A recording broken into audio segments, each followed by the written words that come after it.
Sweat was streaming down my face as I finally dropped those damn weights. 3 months ago, I, Kevin Walsh, 38, a book editor with about as much physical stamina as a sheet of paper, would have never imagined being here. My life was comfortably sedentary. Coffee, manuscripts, cozy armchairs. No dumbbells, no treadmills, and certainly none of that weird gym smell. But Lucas, my best friend since college, had other ideas for me. "You're gonna kill yourself if you keep this up," he said, as overdramatic as always. And how could I ignore someone who's known me for over a decade? Especially when he's a personal trainer who makes a point of throwing out his certifications every 5 minutes. If you've ever felt completely out of your element, you know exactly how I felt in those first weeks. Hit like if you've ever been pushed out of your comfort zone by someone who really cared about you. Boston in the fall is beautifully melancholy, perfect for an editor who preferred the comfort of his apartment full of books. From my office window on the 3rd floor, I'd watch golden leaves falling while I stayed up late reviewing manuscripts, with only the lamplight and the purring of my cat, Edgar, for company. Weekends were predictable. Old bookstores, quiet cafes, movies at home. Never a gym. But now, 3 times a week, I swapped that sanctuary for the clanking of machines, motivational music cranked up loud, and mirrors everywhere. Mirrors that seemed to exist only to highlight how out of place I was. Lucas's gym was in the middle of the city, a modern space with huge windows that ironically made me feel as exposed as a fish in a tank. "Inhale through your teeth, exhale through your mouth," Lucas kept repeating while I tried not to drop weights that I was sure any teenager could handle without breaking a sweat. It was on a cold Tuesday, after 4 weeks of training, that everything changed. I had just finished my set, already feeling that familiar mix of pride and exhaustion when Lucas came over. "Your posture has improved a lot," he said, adjusting my shoulders with those firm hands that knew every detail of human anatomy. "But you still need to align your hips better." He stood right behind me, his hands now on my waist, guiding the movement. An unexpected shiver ran down my spine. At that moment, something subtle shifted. The touch, which was meant to be purely professional, seemed to linger 1 second longer than necessary. When our eyes met in the mirror in front of us, I noticed something different in the way Lucas was looking at me. I always thought I knew every aspect of my friend of so many years, but that look was completely new. Our training sessions took on a new dimension. We started spending more time together. Protein shakes after workouts, walks in the park to cool down, as Lucas called it. We talked about everything and nothing. Books I was editing, difficult clients he had to deal with, memories from college. "Remember that time you stayed up all night helping me with that comparative literature assignment?" I asked one afternoon as we walked through Boston Common. "How could I forget? You were a mess with deadlines," he laughed, giving my shoulder a playful bump. "I'm still your savior, only now I'm saving your atrophied muscles." On one of those days when the gym was almost empty, Lucas taught me how to use a particularly complicated machine. He got so close that I could feel the warmth of his body, the soft scent of his cologne mixing with the smell of sweat. My heart sped up, and it wasn't because of the physical effort. "Kevin, you need to focus," Lucas scolded when I let the weights clatter down. My mind was somewhere else. How could I explain that my lack of concentration had everything to do with him? I started coming up with excuses to skip some sessions. Backlog at work, deadlines, an alleged flu. The truth? I was confused. Lucas had been my friend for years. We were both openly gay, but we had never crossed that line. Our friendship had always been simple, straightforward, without complications. One night, alone in my apartment, I stared at Edgar as if he could offer answers. "What's happening to me?" I asked the indifferent cat.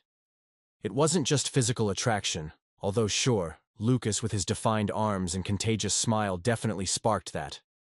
It was something deeper, a recognition of something that maybe had always been there, hidden in the nuances of our friendship. The next morning I got a message. "You missed yesterday. Everything all right? I miss you at the gym." Just like that. But those last 5 words kept echoing in my head. I replied that I'd be there that afternoon, ignoring the knot in my stomach. I couldn't keep running away, neither from Lucas nor from myself. I arrived at the gym that afternoon with my heart in my throat. The Boston sky was heavy, dark clouds hinting at an upcoming storm. It felt fitting. Something was about to break inside me as well.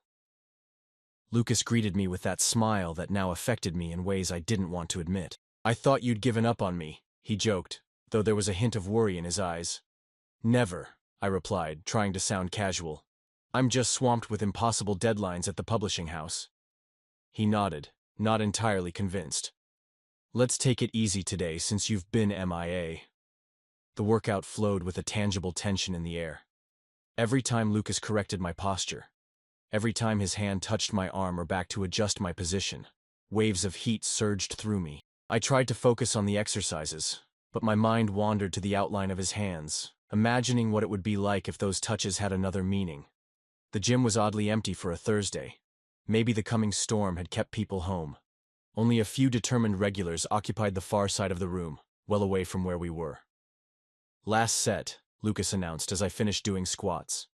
"You're doing pretty well today considering you've been off the grid." When we finally wrapped up, I felt that familiar mix of exhaustion and euphoria that comes after a good workout. I was about to thank him and head for the locker room when the first rumbles of thunder shook the gym windows. "Looks like you're about to get soaked," Lucas commented, looking out. "Unless you want to hang around a bit longer." The rain came down in torrents, forming curtains of water that distorted the view of the street. "Guess I don't have a choice," I replied, wiping my face with a towel. We walked over to that small break area near the lockers. Lucas handed me a bottle of water, our fingers brushing briefly as we exchanged it. We sat side by side on the cushioned bench, the sound of the rain creating a bubble of intimacy around us. "Kevin, he began, twirling his own bottle in his hands. "I feel like you've been different these past few weeks. With me, I mean." I felt my cheeks heat up. Was it really that obvious? Different. How? Lucas turned to face me, his eyes searching mine with an intensity that made me hold my breath. "Like you're uncomfortable, like..." He hesitated. "Like you're avoiding getting too close to me." The air between us grew heavy. A particularly loud thunderclap echoed, followed by a flicker of the gym's fluorescent lights. "I'm not avoiding you," I lied, even though I knew my voice betrayed me. "Really?" Lucas leaned in slightly. We were so close I could feel his minty breath. "Then why does your pulse spike every time I touch you?" My mouth went dry. "You notice that?" "I'm a personal trainer, Kevin. I can spot physical signals." He gave a slow smile. "And I've been your friend for nearly 15 years. Sometimes I feel like I know you better than you know yourself." The closeness was almost unbearable. His eyes dropped briefly to my lips, and I swear, time stopped. The rain, the fluorescent lights, everything else faded away. There was only Lucas, his warmth, that familiar scent now filled with new possibilities. "Maybe I should take a shower before the rain stops," I murmured, standing up abruptly, needing space to breathe and think. Lucas nodded, a subtle blush coloring his cheeks. "Sure. I'll catch you inside. I just need to put away some equipment." In the empty locker room, I let the hot water wash over my sore muscles, trying to sort out the turmoil in my head. What was happening between us? How could a friendship of so many years change so quickly? Or maybe it had always been there, dormant, just waiting for the right moment to wake up. Lost in my swirling thoughts, I barely noticed time passing under the shower. The locker room stayed empty until I finally turned off the tap. I cinched a towel around my waist and walked to my locker, droplets still trickling down my shoulders. I opened it to grab my clothes when I felt a presence behind me. Before I could even turn around, strong arms wrapped around my waist in the empty locker room, and the warmth of a familiar body pressed against my bare back. I held my breath, paralyzed not only by surprise but by something even more powerful: desire. "Tell me to stop," Lucas whispered against my neck, his deep voice sending shivers of electricity through my wet skin. "And I'll stop right away." My heart pounded so hard I was sure he could hear it. The words caught in my throat. I didn't want him to stop. After weeks, maybe years, of holding back these feelings, all I wanted was to let go. Slowly, I turned in his arms until we were face to face. His eyes, usually so confident, now showed equal parts vulnerability and desire. Lifting my hand, I touched his face, marveling at the freedom of finally being able to do it. "Kevin," he murmured, my name on his lips sounding like a prayer. The first kiss was hesitant, a silent question. The second was a definite answer. Soon, our mouths met with all the urgency of two people reclaiming lost time.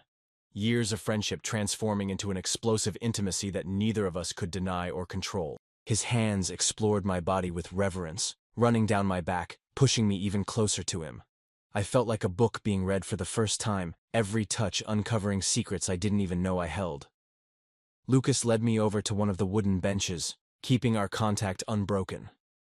"You have no idea how long I've waited for this," he confessed, his lips trailing a fiery line along my neck, my shoulders, my chest. My hands, trembling with desire, traced the outline of his muscles beneath his t-shirt. He removed it in one fluid motion, and I finally got to admire, without any pretenses, the body I had secretly been watching during our workouts. I pulled him close, our bare chests colliding in an explosion of sensations. What followed was a dance of discovery. Our heavy breaths echoed through the empty locker room as we lost ourselves in each other. Like two explorers in uncharted territory, we mapped every inch of skin, every sigh, every shudder.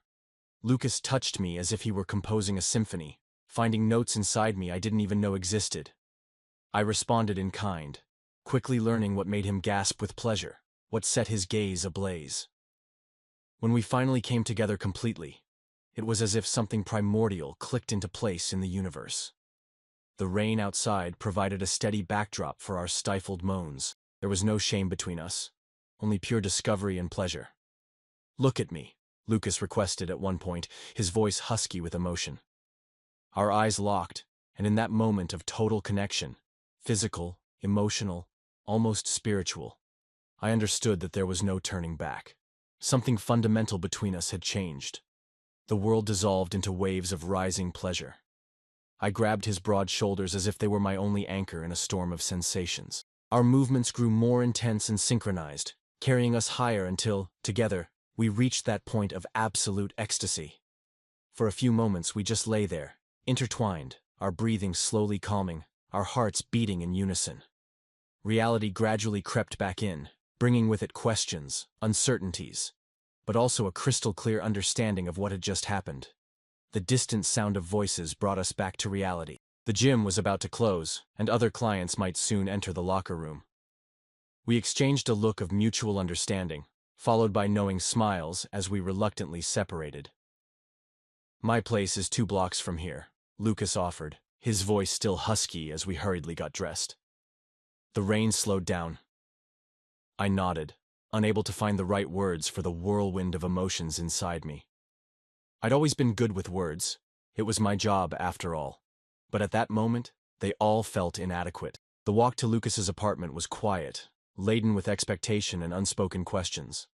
We strolled side by side under the gentle drizzle that had replaced the storm, occasionally sharing glances that brought involuntary smiles. Our hands brushed lightly as we walked, as if testing this newfound freedom. His apartment was exactly as I had pictured. Neat, minimalist, with touches of his personality scattered in little details. Anatomy and nutrition books, a few photos from hiking and mountains he'd climbed, 1 or 2 items I'd given him over the years. "Want something to drink?" he asked, throwing his keys onto the kitchen counter. The everyday question sounded strangely formal after the intimacy we had just shared. "A glass of water would be great," I replied, suddenly very aware of the unexplored territory we were in. We were friends who had just crossed a fundamental line. How were we going to navigate this new space between us? Lucas handed me a glass of water, our fingers deliberately brushing this time. We sat on the sofa, close but not touching, as if both of us needed a moment to process what had happened.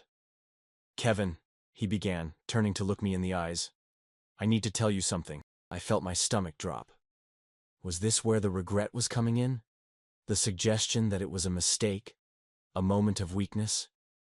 "What happened today," he continued, carefully choosing his words, "wasn't completely impulsive for me." His eyes met mine, sincere and vulnerable in a way I rarely saw in him. "I've been feeling something for you for a long time. Years, actually. That confession washed over me like a wave. Years? Why didn't you ever say anything?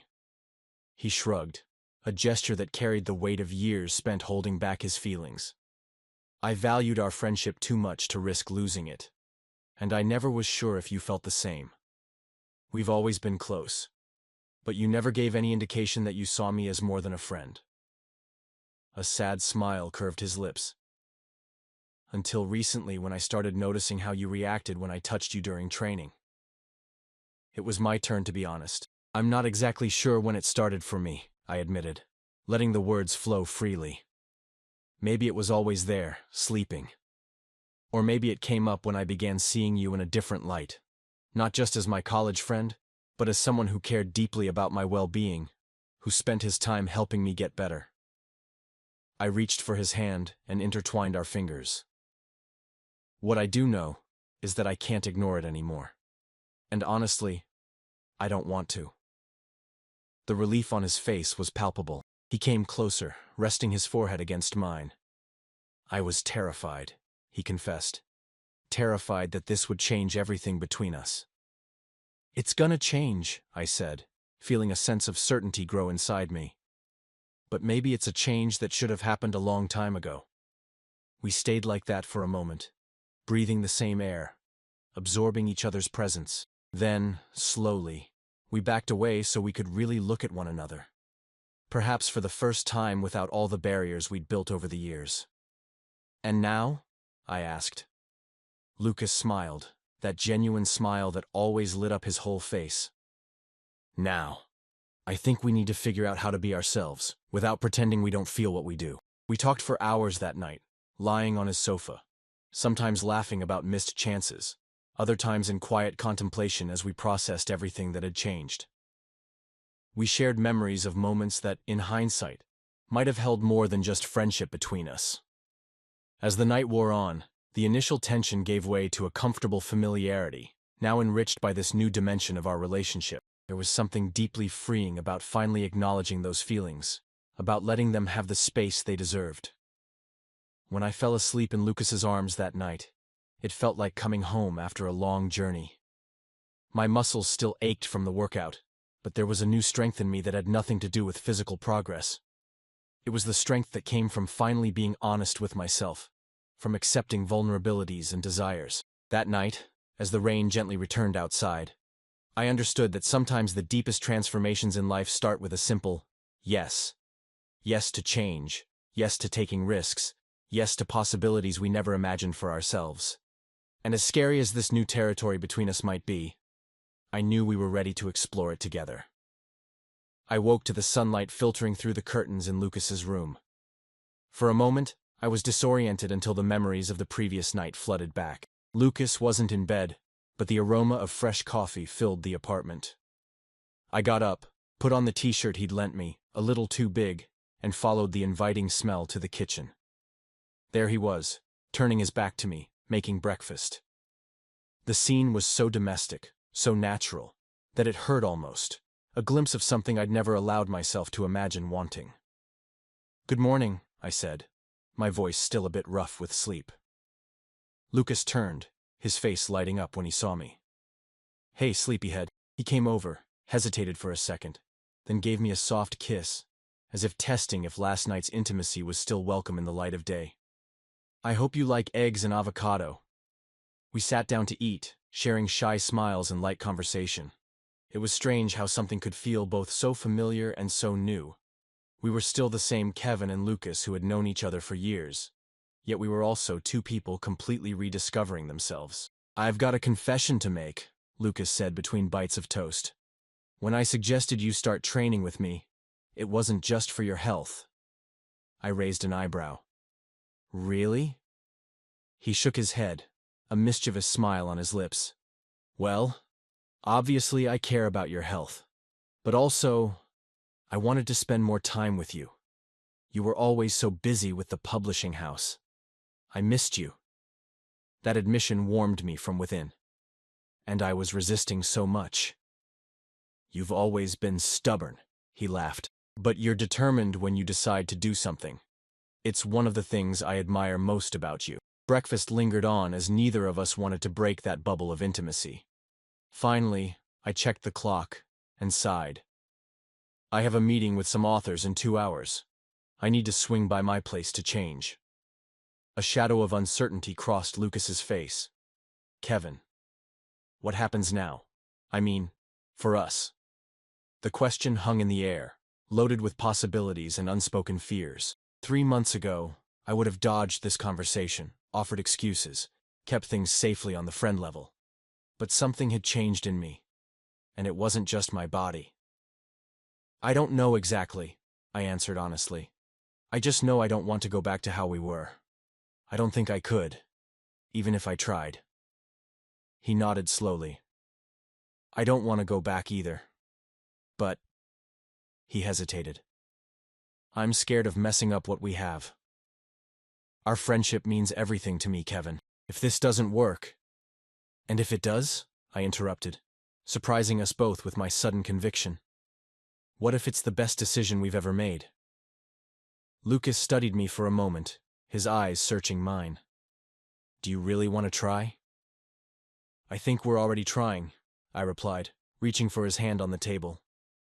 And to be honest, I've never been more certain about something so uncertain, if that even makes sense. A slow smile lit up his face. It totally makes sense. The following weeks were a time of adjustments, discoveries, and honest talks.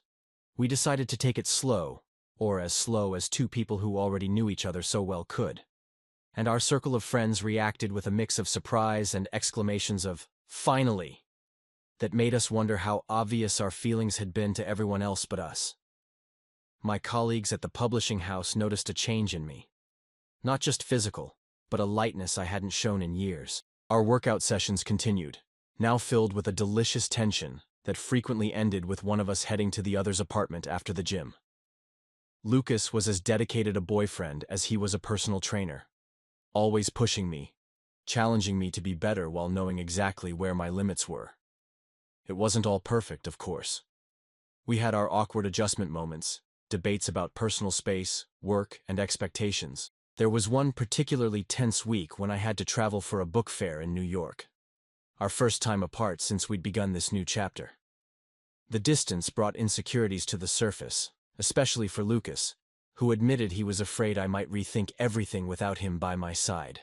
But every obstacle we overcame only made what we were building stronger. And slowly, without any big declarations or dramatic decisions, our lives started to intertwine even more. A drawer in his apartment became mine. A few of my favorite books found a place on his shelves. His workout equipment even began to claim a corner in my home office. One night, 3 months after that moment in the locker room, we were lying on the sofa in my apartment. Me reading a manuscript, him studying for an advanced certification in sports training. Our legs comfortably intertwined when he looked up and simply said, "You should move in here. Or I could move into your place. Or maybe we could find a new place together."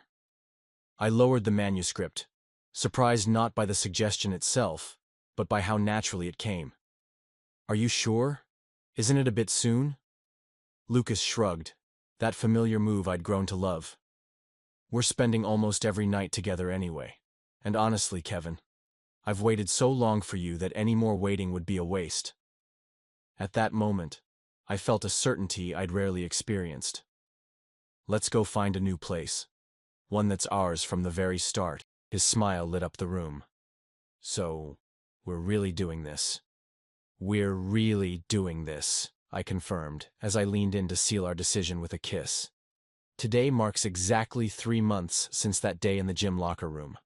3 months since my best friend wrapped his arms around me from behind and changed the course of our lives. And as I finish unpacking the last box of books in our new apartment, a spacious 2-bedroom with a balcony overlooking the Charles River, I can't help but reflect on the journey that brought me here. When Lucas convinced me to start training, I was resistant to the physical changes he was pushing. Ironically, I ended up embracing a transformation much bigger than just building muscle and stamina. I changed the way I saw relationships, about courage, about possibility. This morning, while we were exercising together in the little space we'd set up as our home gym, I caught myself staring at our reflection in the mirror we hung on the wall. There we were, me, Still not as defined as Lucas, but clearly stronger and more confident in my body. And him, radiant as always, with a newfound calm I'd never noticed before. "What are you thinking about?" he asked, catching my eye in the reflection. "About how things change," I replied. "About how sometimes you just gotta step out of your comfort zone to figure out what you really want." Lucas smiled, that smile that still made my heart race. "You're getting philosophical so early? Must be the influence of those manuscripts you edit." I laughed, shrugging. "Maybe. Or maybe I'm just grateful I stuck with it." He came closer, wrapping his arms around my waist, recreating that revelatory embrace from the locker room. But now without hesitation, without surprise, just intimacy and belonging. "I would have waited as long as it took," he murmured against my shoulder. The truth is, 3 months later, we're still figuring out the rhythm of this new relationship. Still learning when to give each other space and when to draw closer. Still surprising each other with little revelations even after years of friendship. The difference is that now we face it all together. Not just as friends, but as partners. My body has changed, sure. I can climb 4 flights of stairs without getting winded. I can carry moving boxes without hurting my back. My arms now fill out shirt sleeves in a way that never happened before. But the deepest transformation happened on the inside. I learned that sometimes the best things in life are right in front of you, just waiting for you to have the courage to see them. Friendship and love aren't as different as we think. The line between them can be so thin, especially when built on a foundation of trust, respect, and mutual admiration. What Lucas and I discovered wasn't something new. It was a natural evolution of what had always been between us. As I stand here organizing the books on the shelves we put up together, I find an old picture of us from college, now framed. 2 young guys smiling, arms around each other, with no clue what the future would hold. I smile at those younger versions of ourselves, wishing I could tell them that everything would be okay, that one day they'd find their way to each other. The door opens, and Lucas walks in with the lunch he'd gone to pick up. "I found this among the boxes," he says, handing me an old book of poetry we had read together during college. Inside, there's a yellowed note he wrote to me years ago, with a passage of a poem underlined and the words, "This reminds me of you," scribbled in the margins. I reread the passage, realizing for the first time what he had really meant. Some signs had been there all along, waiting for me to be ready to see them. Our journey is only just beginning. I don't know exactly what the future holds for us, but I'm excited to find out. Every day brings new discoveries, about him, about me, about us as a we. If there's one lesson these 3 months have taught me, it's that the biggest transformations often start with small steps outside our comfort zone. An accepted invitation, a chance taken, an unexpected hug. If you're watching this and there's someone in your life, a friend, an acquaintance, someone you admire from afar, that you feel something deeper for, maybe it's time to be brave. Not every story will end like ours, but the only one that certainly won't happen is the one you never let begin.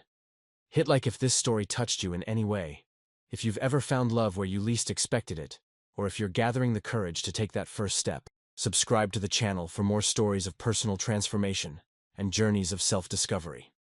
Meanwhile, I'll be here, unpacking books and building a life with someone who was my best friend before he became my love. Because sometimes, the most beautiful chapter of your story is just waiting for you to turn the page.